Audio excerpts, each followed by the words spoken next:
Nearly 2 years ago, I looked into the train operator Cross Country, which had been described by many as one of the worst in the UK. 2 years later, and I'm back to look at this troubled operator, which carries over 42 million passengers a year, still receives complaints from passengers and politicians alike, and is still labelled frequently as one of Britain's worst operators, with low punctuality and high overcrowding, with old trains and expensive fares.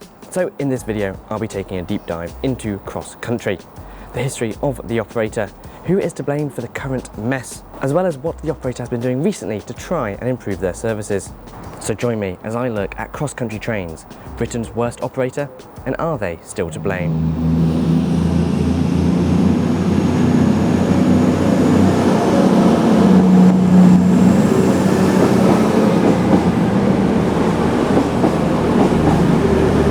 So first, to get a grasp of why Cross Country are so bad, we need to look at what they are doing so badly. And to fully understand that, we need to have a brief overview of Cross Country as a company. So let's go and do that. So the current Cross Country operator, managed by Arriva Trains UK, are one of the largest train operating companies in the UK, operating over nearly 1,500 miles of track and calling at over 120 stations. They are a major intercity train operator in the UK, running services outside of London, including core routes from the southwest and south of England to the northeast, northwest and Scotland via Birmingham. They also run regional services from Cardiff towards Nottingham, Leicester and Stansted Airport, again via Birmingham, operating a fleet of Voyager and Turbostar trains. So what are the issues that people have been complaining about? Well, it's pretty easy to find out with a quick Google. They have a 1.4 star rating on Trustpilot. For context, fellow train operator LNER has a 3.1 rating and Great Western Railway has a 2.0 rating, with pretty much every review complaining about delays, cancellations or overcrowding, with the latter being the major complaint many people have about Cross Country. In the most recent rail performance statistics, Cross Country have a 40% raw on-time score, with 61.9% of services arriving on time within 3 minutes. Between July and September 2025, they were the most unreliable train operating company, with 7.2% of services cancelled. In August 2024, then Transport Secretary Louise Hay even wrote to Cross Country threatening to take further action against the operator over concerns regarding the performance of Cross Country, with up to 8.4% of services cancelled at the time, with the operator being deemed a failed operator in March 2025 after missing performance targets whilst cutting its number of services. We'll delve into many of these issues later on, but for now let's have a short break from the present and head back to the past. See, to fully appreciate Cross Country's issues, we need to look at their predecessor, Virgin Cross Country, who in my opinion have done more damage to the current franchise than Arriva have. Upon the privatisation of British Rail in the late 1990s, the Department for Transport, or then the Strategic Rail Authority, formed the Intercity Cross Country franchise, which private companies could bid to run. The new Virgin Rail Group, formed by Richard Branson, bid for the new Intercity Cross Country franchise, as well as the Intercity West Coast franchise. In November 1996, it was confirmed that Virgin had been awarded both these franchises, with the new Cross Country Trains Limited Company being set up for operations. Virgin began operations of this new franchise on the 5th of January 1997, with a 15-year contract on the basis that they would replace their entire fleet with brand new trains by the end of the contract. Virgin Cross Country would operate an extensive timetable covering most of the UK. Unlike the current Cross Country operator, Virgin ran services to more locations such as Poole, Brighton, London Paddington, Swansea, Swindon, Liverpool, Blackpool, Preston, Weymouth and Ramsgate, although they would not yet run the local regional services out of Cardiff, Stansted, Leicester, Nottingham or Cambridge, which were at that time run by Central Trains. Virgin initially ran HST trains, Class 47s, Class 86s, hauling Mark II and Mark III carriages, as well as Class 158 Express Sprinter trains. See, upon winning the franchise in 1996, Virgin promised major enhancements and improvements to its network, including a new fleet of Voyager diesel trains at a cost of over £1 billion, new bus links to stations, better delay repay, and a new forum enabling passengers to speak out for or against the operator, with many of these improvements coming in 1998, when Virgin renegotiated the contract with the then new Labour government. The new Voyager trains were ordered in December 1998 to replace all previous rolling stock. 34 Class 220s and 44 Class 221 Voyagers/Super Voyagers were ordered, with some of the Class 221s being dedicated to West Coast mainline operations under Virgin Trains West Coast to Holyhead and Scotland, with the majority designated to cross-country services. Virgin promised the new trains would boost punctuality, boost performance, helped by 125 mph top speeds, improve comfort and improve frequency. The new trains entered service in May 2001, at the same time that fares rose by up to 10%. The new train successfully replaced older locomotive hauling stock, with 4 carriage trains now replacing up to 8 carriage loco haul trains, leading to a significant temporary decrease in capacity. Now this was already an issue, but doesn't explain the current issues which plague cross-country, as these stem back to 2002. At this time, the government announced changes to Virgin's contract, with, instead of a fixed 15-year contract, Virgin's contract would now be extended yearly following a review, meaning any large-scale investments were difficult to justify, given Virgin could lose the franchise directly after starting these investments. Why the government thought this was a good way of doing things is pretty unknown, but it was probably because it was the cheapest way of doing things.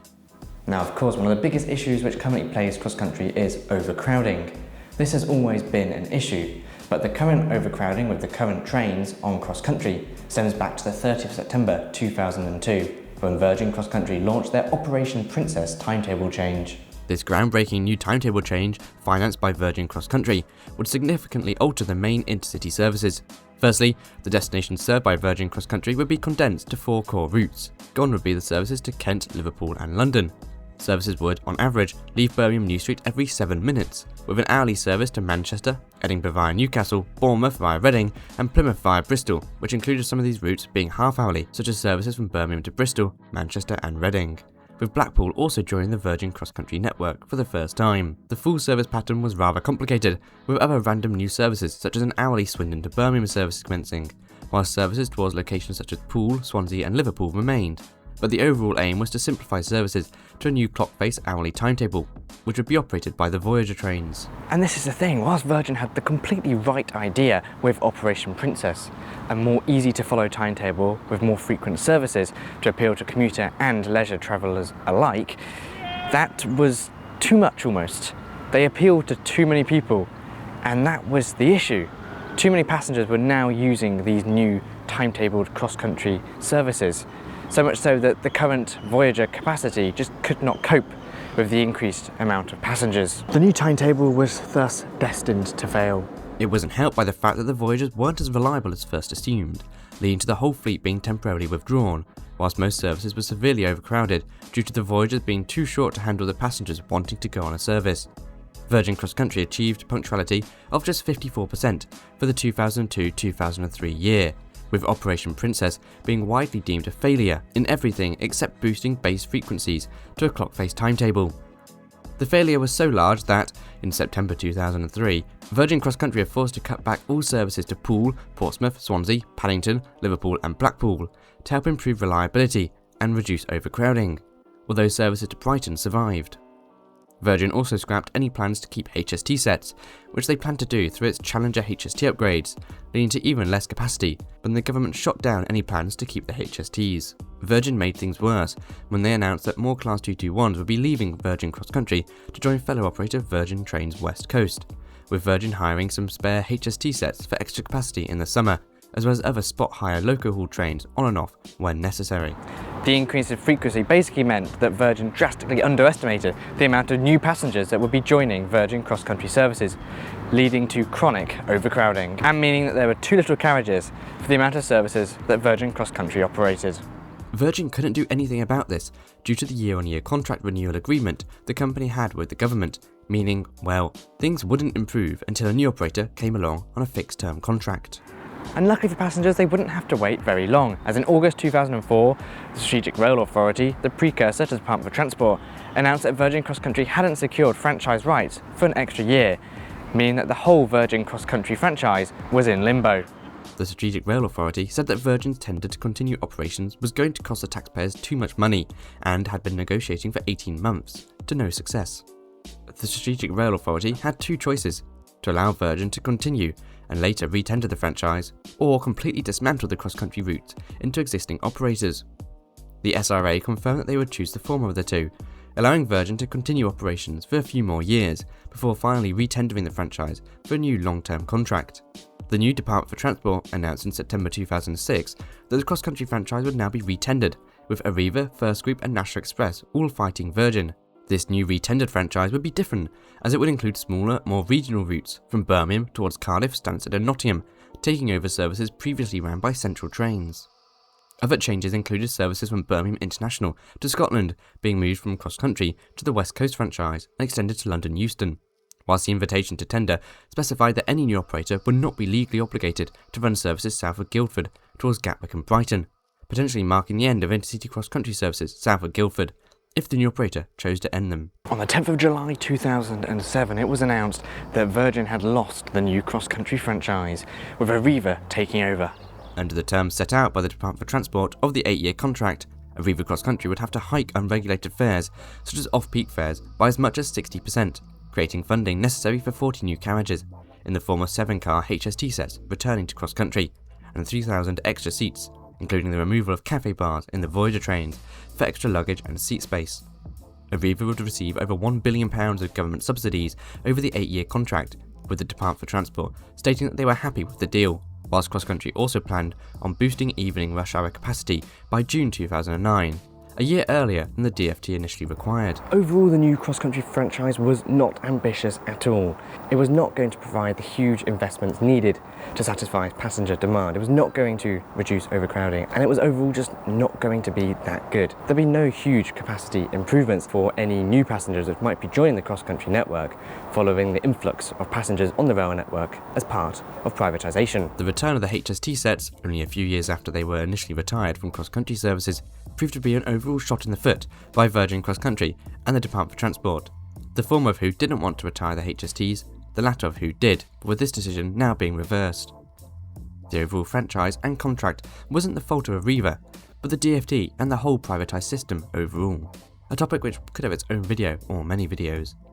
The Department of Transport basically allowed Arriva to inherit a broken system, profit from it, and not come up with any reasonable solutions, because that was the cheapest option for the government, regardless of how much the new franchise did or didn't benefit passengers. Now, Arriva literally admitted this. They stated when the franchise was awarded to them that they would do everything they can to ensure that the franchise would be as cheap for the government as possible. Arriva's main aim for the cross-country franchise was to cost as little to the Department for Transport as they could, and they had no real desire to improve services for passengers or to improve staff welfare.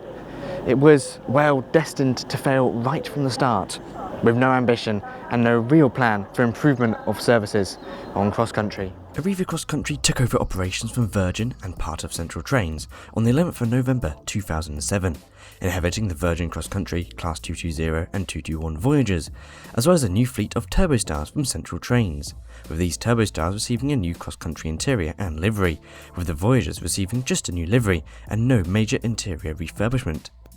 Cross Country did, of course, bring back the HST sets, with 5 sets in total formed of 7 carriages, employed on long-distance services from Plymouth towards Leeds, Newcastle and beyond to Scotland, with the first refurbished set entering service in May 2008 to help bolster capacity. Arriva Cross Country started life off relatively well, with the December 2008 timetable change providing wholesale upgrades to the network. Although services to Worcester and south of Guildford to Brighton would cease, Cross Country would provide other improvements, including the full introduction of HST diagrams. Half-hourly services would be brought to Bristol, Reading, Manchester, Sheffield and Leicester, with a new hourly all-day service between Plymouth and Edinburgh, Reading and Newcastle, and Bournemouth to Manchester, as well as faster journeys in the north-east of England on the East Coast Main Line. Cross Country did, though, lose some of its Class 221 Super Voyagers to Virgin West Coast, with any capacity boost gains from the HST sets now being offset by a reduction in capacity by losing some of the 221s. The 221s which remained with Cross Country also had their special tilt features switched off, which were supposed to reduce journey times around corners. Maintenance costs became too much to keep the mechanism in functioning order, with the Class 221 tilt feature being rarely used when combined with a Class 220, with the latter not having the tilt feature enabled and installed on the trains. Despite this, the overall December 2008 timetable change was a huge improvement over what came before, with up to 2,500 extra seats per weekday due to Cross Country's investment. Although there were network service cuts, Cross Country claimed this would help to condense the network, improving reliability and ensuring more services could be operated on the more popular core intercity routes. Did it work? Well, according to passengers, not really. And sure, the frequency did improve, but the passenger service definitely did not.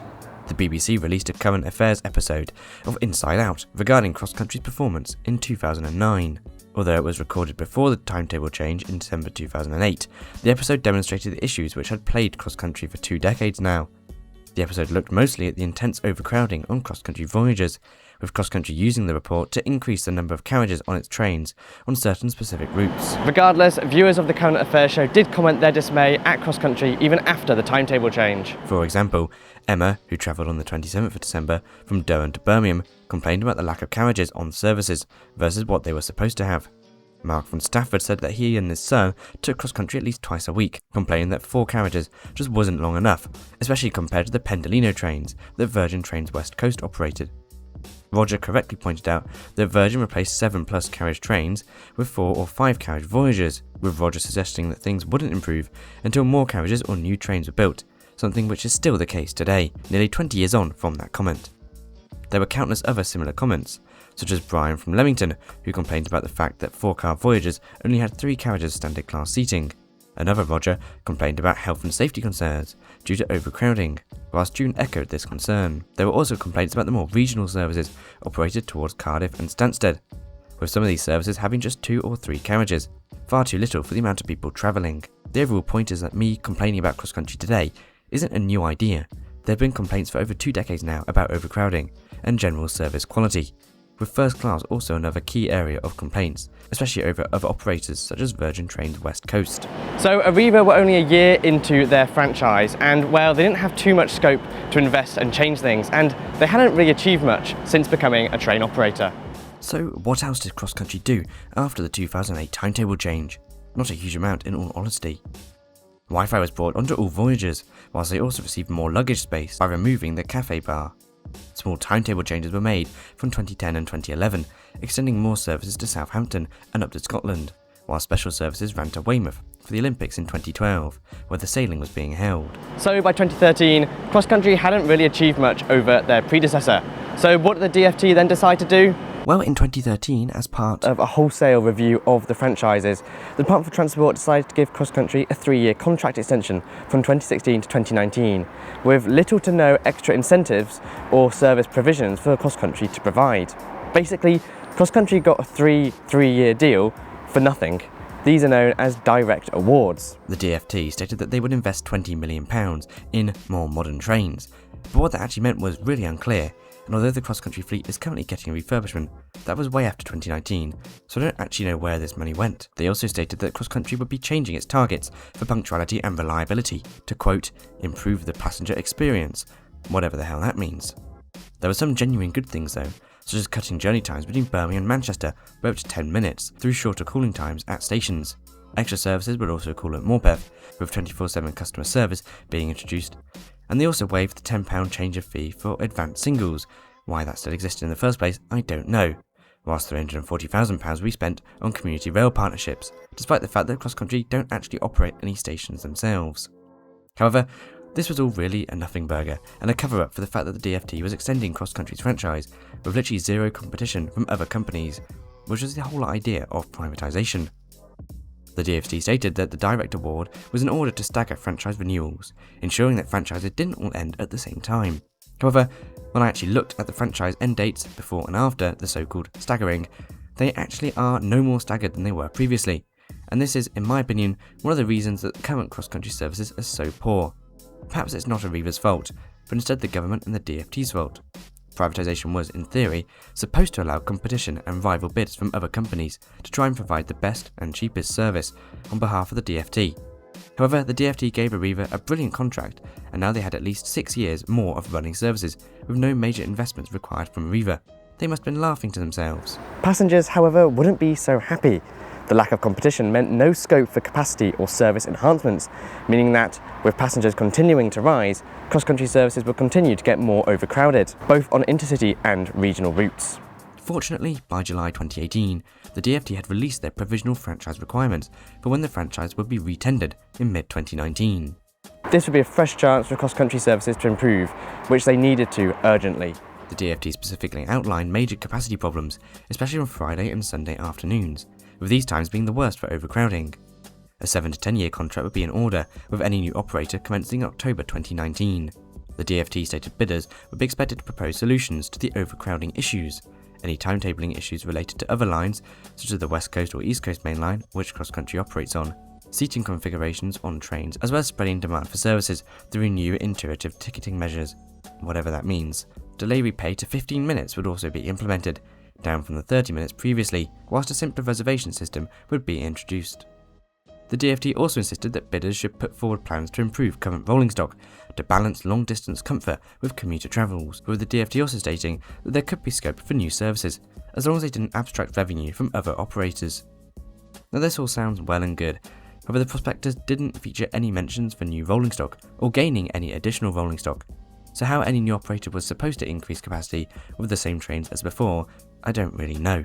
But luckily, in that respect, any new operator would not have to worry about the potential new franchise, as just 2 months after the prospectus was released in July of 2019, the Department for Transport announced that the cross-country re-tendering of the franchise would be suspended following the Keith Williams Rail Review, which would attempt to transform the privatised rail industry. Any new cross-country franchise would now be re-tendered in mid-2020. However, something larger was on the horizon. COVID hindered all our lives, of course, but it also hindered the rail industry and cross-country. The privatised system was effectively nullified, as the then Conservative government stepped in to bail out the rail companies, who had significantly less revenue than prior due to less passenger demand. This thus marked the end of privatisation and the commencement of the long march towards a new nationalised railway. However, for passengers, this meant several years of little to no improvements on cross-country.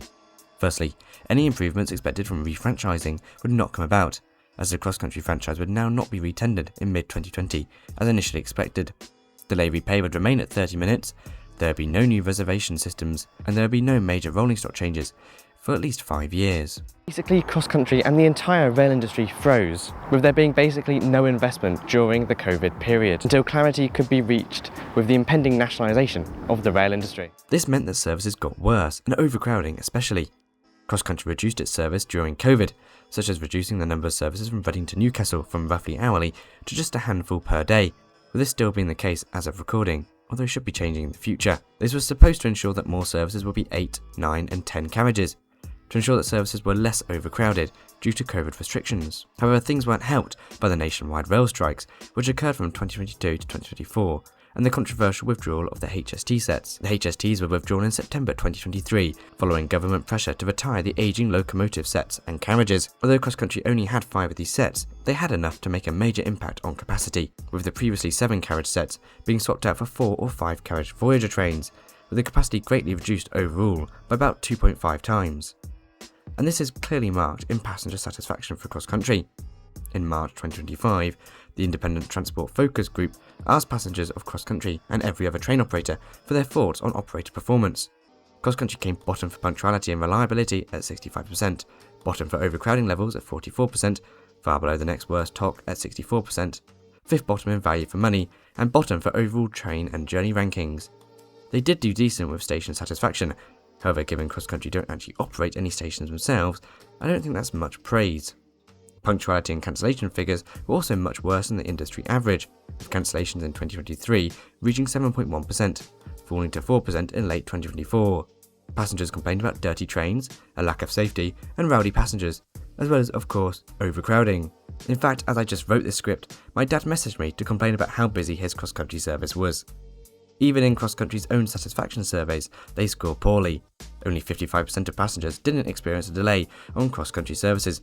28% stated cross-country handled delays poorly, 52% expressed disappointment in the quality of the trains, with just 38% satisfied with the quality of the toilets on board. Cross-country also had issues with strikes, which affected the company in the late 2010s and the 2020s. Strikes occurred as recently as summer 2025 with the RMT, over pay and working conditions, whilst the RMT has also slammed cross-country for their attempt to reform and withdraw catering on some services. So cross-country is clearly not a popular operator and has, for decades now, under 2 different parent companies, been scrutinised for a dreadful service with inadequate trains. So as we've looked at so far, this whole issue with cross-country isn't necessarily Arriva's or Virgin's fault, it's more the Department for Transport. But it overall just shows that privatisation hasn't worked in this country, and it's really let down the rail industry with a huge lack of investment. However, I'm not here to just moan and moan and moan, so let's have a look at what cross-country have been doing recently to try and improve services. And then we'll look at what I think can be done to improve cross-country even more. The biggest capacity improvement to cross-country recently has been in the form of 12 Class 221s moving from Avanti West Coast following their new Arriva trains entering service. This still hasn't necessarily improved capacity issues overall, with more carriages needed across the whole network to achieve this, including regional services operated by the Turbostars, which haven't received much capacity boosts for at least a decade. Since receiving the 12 extra Super Voyagers, Cross Country have, in February 2026, requested a further 8 former Avanti 221s, including 2 units currently with Grand Central, when these next become available. This would bring all the Voyagers, the 220s and 221s under one operator, however it is yet to be accepted by the DfT. Some of the 221s are potentially planned to be used by a future Wrexham to London open access service, part funded by Alstom, which would mean less Voyagers to Cross Country. Overall, the confirmed 12 Voyagers will help to ensure that every cross-country service will be at least 5 carriages, with just one diagrammed 4-carriage service from Cornwall to the northeast being planned. Cross Country have also, in successive timetable changes, slowly started to reverse the COVID cutbacks. In May 2025, 28,000 extra seats were added to the timetable, whilst December that year saw the frequency of services between Reading and Newcastle and Birmingham to Leicester increase. May 2026 will, or has depending on when this video comes out and when you're seeing it, will see Reading to Newcastle services increase again to nearly hourly, but little other major improvements. This did, however, all come after further service reductions in 2024 due to a backlog in driver training, with most services cut to a temporary hourly base frequency, whilst regional Turbostar services were cut further. Further back in 2021 and 2022, Cross Country also ceased serving Guildford. However, by that point, it was only being served by 1 train a day or 1 train a week anyway, so there wasn't a big loss to the cross-country network. Anyway, time to move from the timetables to the trains themselves. Since 2024, Cross Country have begun the process of refurbishing their entire fleet. The refurbishment to both the Voyager and Turbostars has been pretty comprehensive and well received by the public. Inside, both classes of trains have been fully stripped back, with new carpet, seats, lights and tables installed, whilst a new livery has also been applied. New plug sockets, information screens on the Turbostars, refreshed toilets and the removal of first class in the Turbostars again has been undertaken. This is overall, in my opinion, a thoroughly good product and fixes some of the huge issues with both the Turbostars and Voyagers. But if you can't get a seat, then there's no point in refurbishing the trains. It's all well and good having a nice new refurbished train, but if I can't sit down in it, I don't really care as a passenger. So while it's all well and good refurbishing the trains, it hasn't really sorted out the root problem with Cross Country that most passengers complain about, which is capacity. The first refurbished Turbostar was shipped out of Arriva Traincare crew in March 2025, with a new red, pink, cream and silver livery, which I must say looks stunning in my opinion. A new Pride livery Turbostar has also been included with the refurbishment of one of the units. The first Voyager followed slightly later in February 2026. The Voyager refurbishment, part of a £60 million contract with Alstom, will see all 312 carriages refurbished by 2027, with a new cream, pink, baby blue and grey livery, which, to be honest, looks rather strange. I much prefer the Turbostar livery and don't think the baby blue and grey works with the reddish pink.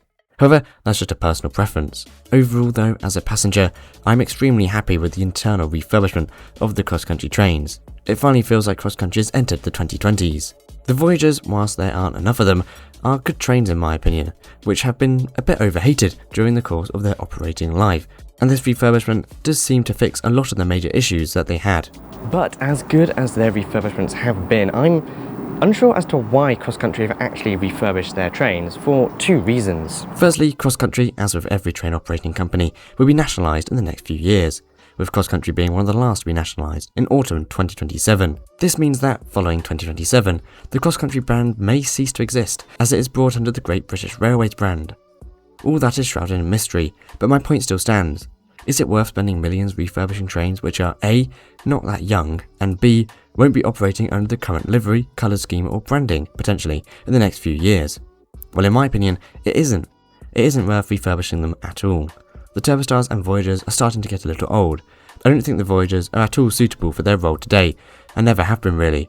Firstly, they're far too short. And secondly, they're fully diesel.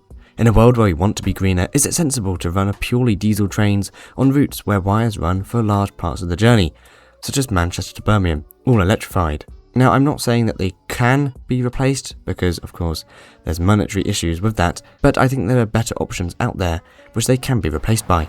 And in my pretty unqualified opinion, I think cross country should invest in some new Hitachi IET Avero trains like with Avanti West Coast. These trains are pretty unpopular because of their seat comfort, but the new Avanti Avero trains are actually nice inside. And if you can make them 7, 8 or 9 carriages long, then that means every cross-country service would be nearly double the length of the shortest 4-car Voyager. Not only are they also good for the environment being bi-mode, but they would significantly improve cross-country's capacity. Sadly, this is just not feasible, as the Voyagers are here to stay for the next 5, 10, 15 years, and there's just not the money for the investment in new trains like these ones. Luckily, Cross Country's managing director, Shiona Wolf, already explained previously to Modern Railways earlier this year why a new fleet was unrealistic. She stated that changes in the money market and train construction industry has meant that in the long run, it's no longer cheaper to build a new train than refurbish an old one. And well, that brings us to today. The May 2026 timetable change is just around the corner, and perhaps that can resolve some of the overcrowding that is persistent on cross country, but I'm not so sure. We'll just have to wait and see. However, I won't speak just yet, as overcrowding is still a huge problem on cross country. They're still not that reliable, they're still not that punctual, and not all their trains are currently refurbished. And as well as that, they're all diesel, whilst a lot of their trains run under wires, which is really bad for the environment. Personally, I don't hate cross country. I've had some really good journeys and then some pretty bad journeys on them. Their first class offering is pretty weak compared to other operators like Avanti and LNER. It is of course worth remembering how we got into this mess. The privatisation of British Rail is fully to blame, followed by Virgin's miscalculations and successive governments who made the wrong choices with Arriva and the cross-country franchise. Arriva, in my opinion, don't deserve all the blame. Personally, I think the DfT and Virgin are more to blame for the current state of affairs, especially with the lack of future-proofing in the franchises from the DfT in regards to passenger growth and overcrowding. It is of course worth noting that Arriva and Virgin have taken huge profits from running the cross-country franchise, whilst a lot of the anger that passengers have for the service goes straight to the frontline staff. It's not their problem, it's the directors and the DfT who should take the blame for cross-country's poor performance. Overall then, are cross-country the worst operator? Well, I don't know. That's down to you to decide. So there you have it, 29 years of mismanagement by Virgin, Arriva, and most importantly the Department for Transport has left one of the most important operators in the UK to be described consistently as one of the worst. Poor reliability and heavy overcrowding, as well as network and service cuts, have severely affected Cross Country's reputation. However, with nationalisation around the corner, perhaps there's a new chapter for Cross Country services, and perhaps a much better chapter than the privatisation one has been. Thanks so much for watching this video. This video is in no way intended to be an attack on Cross Country or the Department for Transport frontline staff. It's purely intended to be an explainer for why Cross Country is described so frequently as one of Britain's worst train operators, and hopefully I've partly succeeded in explaining why. I haven't had time to cover literally everything about Virgin or Arriva Cross Country, as that would take all day, but hopefully what I've spoken about has been interesting to you. I'm in no way an expert within the rail industry, nor am I claiming to be one. The railways are just my passion, and I want to see them perform the best way that they can. I know for a fact that Cross Country can be better, and I make no apologies for attempting to promote the issues regarding Cross Country and their poor service, in hopes for a better future. Thanks to A.G. Denyer for providing the archived Virgin Cross Country footage, link in the description below for his great channel. Also thanks to my cameraman, who did not want to be named, for helping with this video. As always, special thanks to my YouTube and Patreon members, including first class members Aaron Barry, Crispin Mickey, JBNEL, Phil Smith and Tom Kennedy. Business owned members Andrew Bowen, Anthony James Moore, ARK, BK Gary, Connor Gregg, Clive's Travelling Trains, Craig Mitchell 43, Daniel Burford, Dave CDF, Henry Joy, Jay Teco, Gary Love, Lewis C21, Martin Thomas, NJTE, Ollie G, OVTUG Alex, Pete Denton, Real, SZWL, Train Life GB, Tom Kennedy, Welsh Train Enthusiast, Will Ho and Zach Renfrey, as well as my standard premium and standard class members. You can become a member for as little as 99p per month and get your name on this list for as little as £2.99 a month, and also get access to all my videos early, as well as exclusive members only videos. And you also help to make videos like this one possible. Thank you. Once again, thanks for watching this video. Do check out my Twitter, Blue Sky and Discord server in the links in the description below, and I'll see you in the next one. Goodbye.